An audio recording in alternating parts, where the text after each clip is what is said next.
How to download GTA 5 on PC and laptop. Hi guys, welcome to our channel. Let's begin. You can download GTA 5 legally from official platforms like Steam, Epic Games Store, or Rockstar Games Launcher.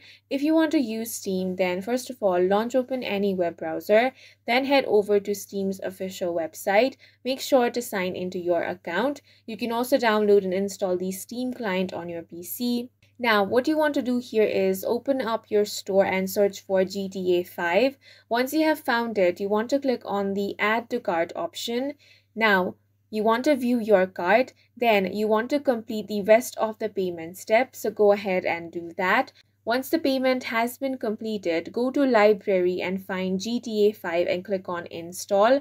Wait for the download to complete. Once installed, launch the game, and that's it for this video. If you found it helpful, please make sure to hit the like button and subscribe for more videos like this.